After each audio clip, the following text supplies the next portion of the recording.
Angin berhembus menusuk kulit dengan hujan yang turun semakin deras membuat semua orang lebih memilih menghabiskan waktu di rumahnya sendiri. Namun hal itu tentu saja berbeda bagi seorang gadis yang kini duduk di kursi roda sepi seorang diri menatap sendu sepatu bangsa. Saat ini dirinya kenakan sepatu yang bahkan sudah dia pakai selama 3 tahun ini.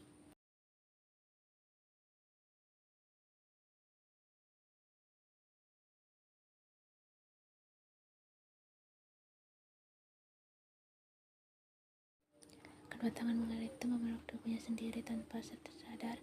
Air mata turun dari pelupuk matanya mengingat kembali kenangan bahagia yang telah dia lalui dengan sang nenek. Joyen, kuda cantik itu hanya bisa tersenyum getir mengingat semua kenangan bahagia itu. Hidupnya seperti tak ada artinya setelah dia kehilangan nenek tepat setelah hari kelulusannya. Sejak kecil ia hanya memiliki nenek dan sekarang neneknya telah pergi.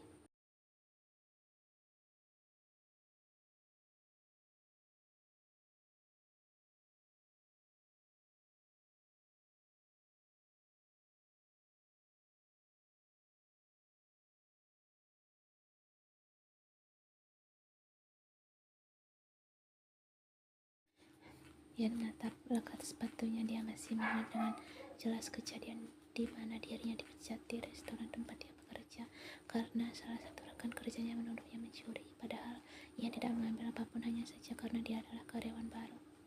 Ia menghela nafas pelan. Nasibnya semakin memburuk setelah kematian sang nenek, di mana ia harus mati-matian mencari uang untuk kelangsungan hidup. Jika dulu dia bisa berjualan kue hasil pembuatan sang nenek, tapi sekarang tidak lagi.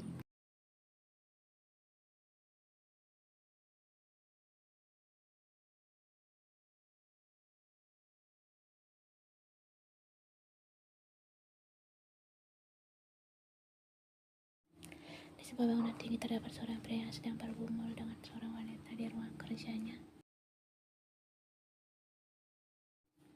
Kim Tae-hyuk pada tampan yang menjadi incaran wanita di Korea itu sedang bermain dengan salah satu wanitanya demi keinginannya yang sudah lama tidak terpenuhi.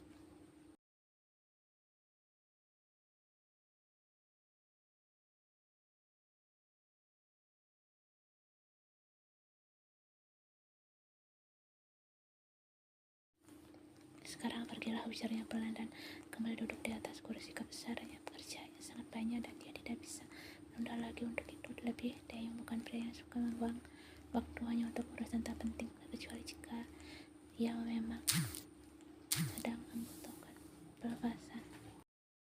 Wanita cantik itu menatap kesal Tae-hyuk dan kembali memakai pakaiannya. Dia heran kenapa setelah sesi kegiatan panas mereka, Tae-hyuk selalu mengabaikannya. Itu bukan yang pertama mereka melakukan ini, tapi selalu saja perlakuan seperti ini selalu dia dapatkan.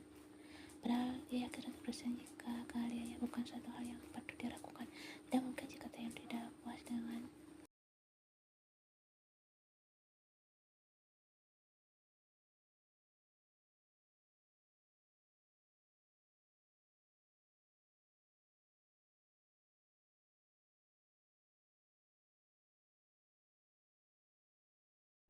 Tae-hyuk melepas pelukan wanita di belakangnya, membalikkan kursinya menatap wanita cantik di depannya dengan senyum manis. Satu tangannya membelai pipi putih itu dengan lembut, membuat wanita itu tersenyum senang. Inilah yang dari tadi Nahan inginkan. Hai, perlu kau ingat satu hal, jika di sini kau hanya salah satu. Senyum wajah cantik dan menghilang digantikan raut kecewa yang terlihat begitu jelas mendengar perkataan lewat Tae-hyuk. Tapi kita sudah melakukan itu untuk ketiga kalinya, Tae-hyuk. Apa maksudmu? Aku masih salah satu.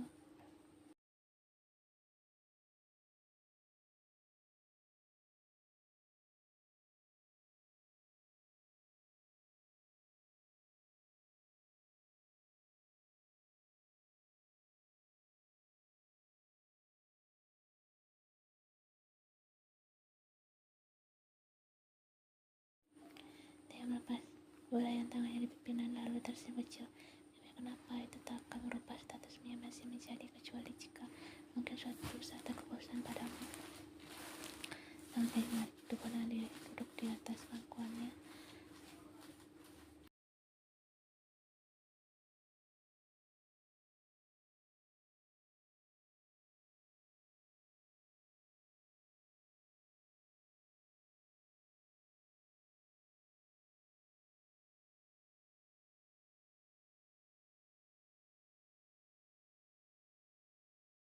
perjalanan dan mulai menutup matanya kembali saat Taeyong semakin mendekatkan jarinya dengan mata yang masih menatap insisten ke arahnya. Tapi itu tidak mengubah status masih tetap. Kau hanya sedikit berbeda karena aku lebih menyukaimu dibandingkan mereka. Ujarnya lagi membuat Nara refleks membuka lebar kedua matanya.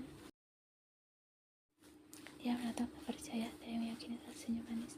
Lagi pula aku tak mungkin memiliki hubungan dengan wanita semacam kalian yang rela memberikan tubuhnya hanya demi segerobak uang. Gumamnya pelan namun tentu saja masih bisa dengarkan dengan jelas.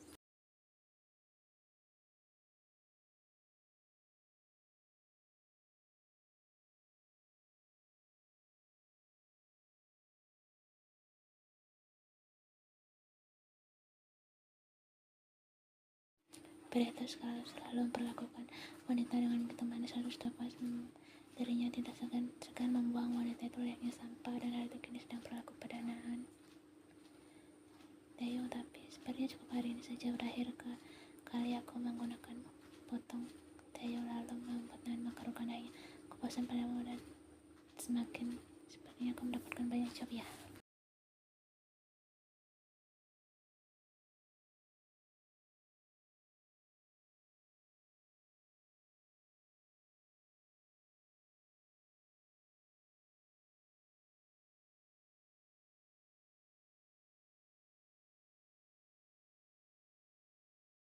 Benarkah kau tak bisa lepas?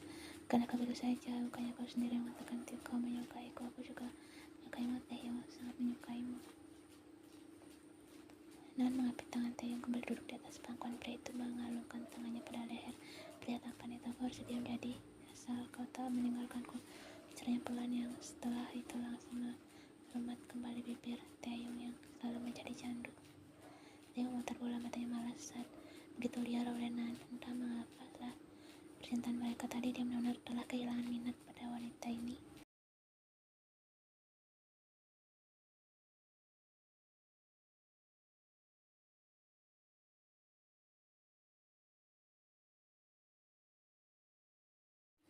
Dan tanpa lama dengan mulut terbuka lebar, matanya menatap tak percaya Taeyong yang bisa-bisanya mengeluarkan kata-kata menusuk seperti itu padanya. Padahal dia rela melepas jobnya yang lain demi menemui pria tampan itu. Bahkan Nan rela pergi di tengah hutan hujan deras seperti ini. Kau brengsek, Taeyong. Taeyong tertawa melirik sekilas Nan yang menatapnya nyalang. Kau memang brengsek, tapi sepertimu tidak mempunyai hak untuk mengataku di saat aku selalu mengirimkan bayaran atas apa yang kau lakukan. Bukan begitu, cantik? Serunya betul amat, tidak lupa menyembunyikan senyum manis.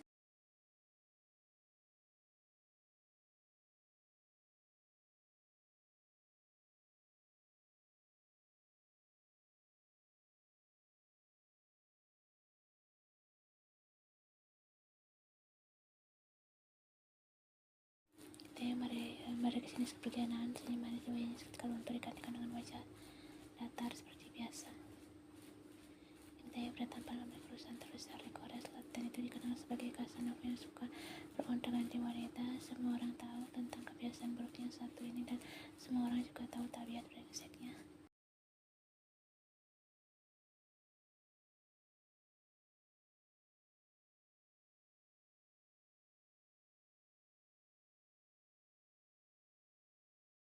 Semua orang itu tahu tentang si buruk yang itu, dan Taeyong selalu tetap peduli karena tetap saja dibalik itu semua wanita itu yang melemparkan dada mereka sendiri padanya. Nyawa dari menatap indahnya kota Seoul yang saat ini terguyur hujan di balik jendela kaca besar ruangannya. Matanya mata kosong ke depan dengan dua tangan yang dia masukkan ke dalam saku celana.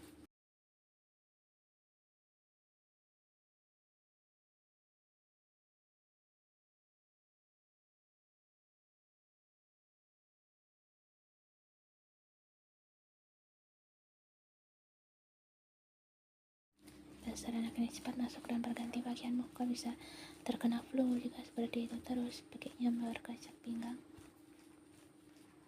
Ia terkekeh lalu berlari masuk ke dalam untuk mengganti pakaiannya. Ya, sekarang ia tinggal bersama ibu penjual pangsit yang dengan baik hati mau menampungnya untuk hidup dalam keluarga kecil mereka.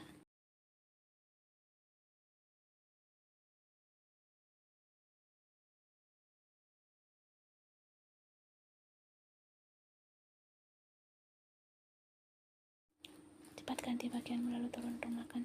Bibi sudah memasak banyak tadi. Lagi dan lagi Ian mengangguk semangat menaiki tangga menuju kamarnya untuk membasuh sedikit tubuhnya berganti bagian lalu kembali turun ke bawah. Bibi sudah mau nutup kedainya? Tanya Ian begitu turun ke bawah. Bisa seperti ini mana ada pelanggan.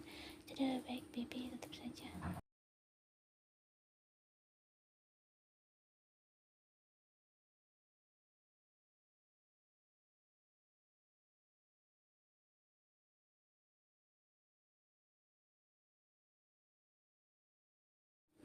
Ian tersenyum dan mulai memakan makanannya dengan lahap. Dia merasa seperti sedang memakan makanan yang neneknya masak jika makan makanan yang Bibi buatkan. Bibi ini sangat enak, kurasa lebih baik membuka restoran yang lebih besar.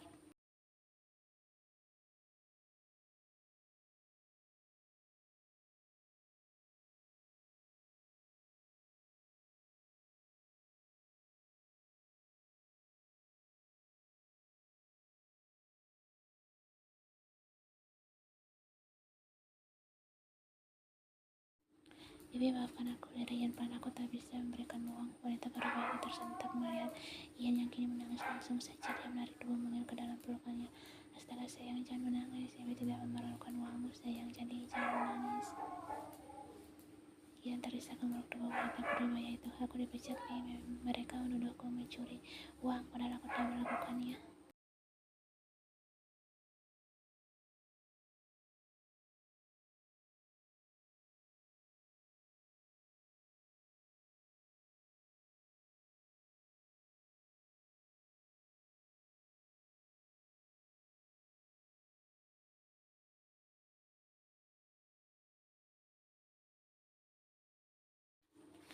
Billy terhanyak mendengar penuturan yang keluar dari mulut mungil itu. Hatinya terasa sakit mendengar cerita yang Ian katakan. Dia tidak habis pikir bagaimana bisa ada orang yang setika itu menuduh gadis mirip seperti Ian, dan juga apa bosnya itu buta hingga memecat seseorang tanpa. Berhentilah menangis untuk hal yang tak pernah kau lakukan. Tapi Bi, sudahlah, tak perlu dikatakan lagi. Kau bisa mencari pekerjaan yang jauh lebih dari itu.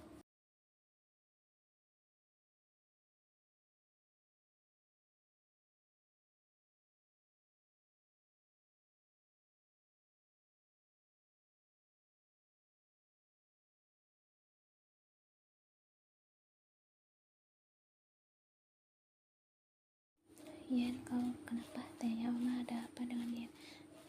Jeffrey itu menatap heran ibunya dan Ian bergantian. Ian, katakan pada Opa, kau kenapa? Ian menolak menatap wajah pria selama ini dia anggap sebagai kakaknya dan langsung memeluk tubuh tinggi itu dengan apa kau dipecat, liriknya sesenggukan. Hah? Tidak bisa kau dipecat.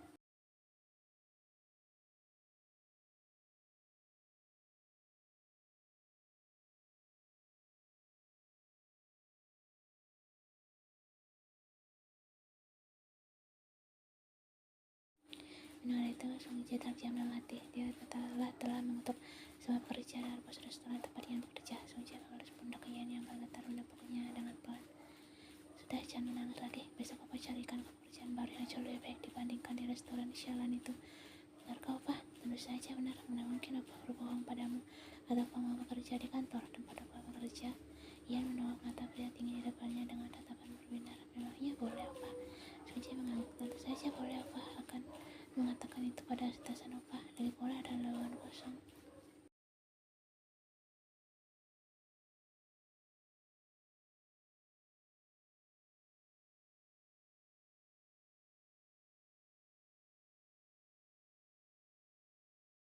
Ia dan berpikiran kembali memeluk tubuh tinggi Sung Ji dengan erat sebelum beralih memeluk wanita parubaya di sampingnya. Bibi, aku akan bekerja di kantor besar seperti Opa, mengetik sesuatu di komputer, begitnya riang. Wanita parubaya itu menatap tak percaya putranya. Benarkah kau tahu sedang berbohong kan? Lagi Sung Ji hanya bisa mengangguk pelan, tak berani mengatakan yang sesungguhnya karena dia melakukan itu maka rahasianya juga akan terbongkar, dan tentu saja Sung Ji tidak mau itu terjadi karena dia bisa dipastikan hidupnya akan habis setelah membohongi ibunya selama ini.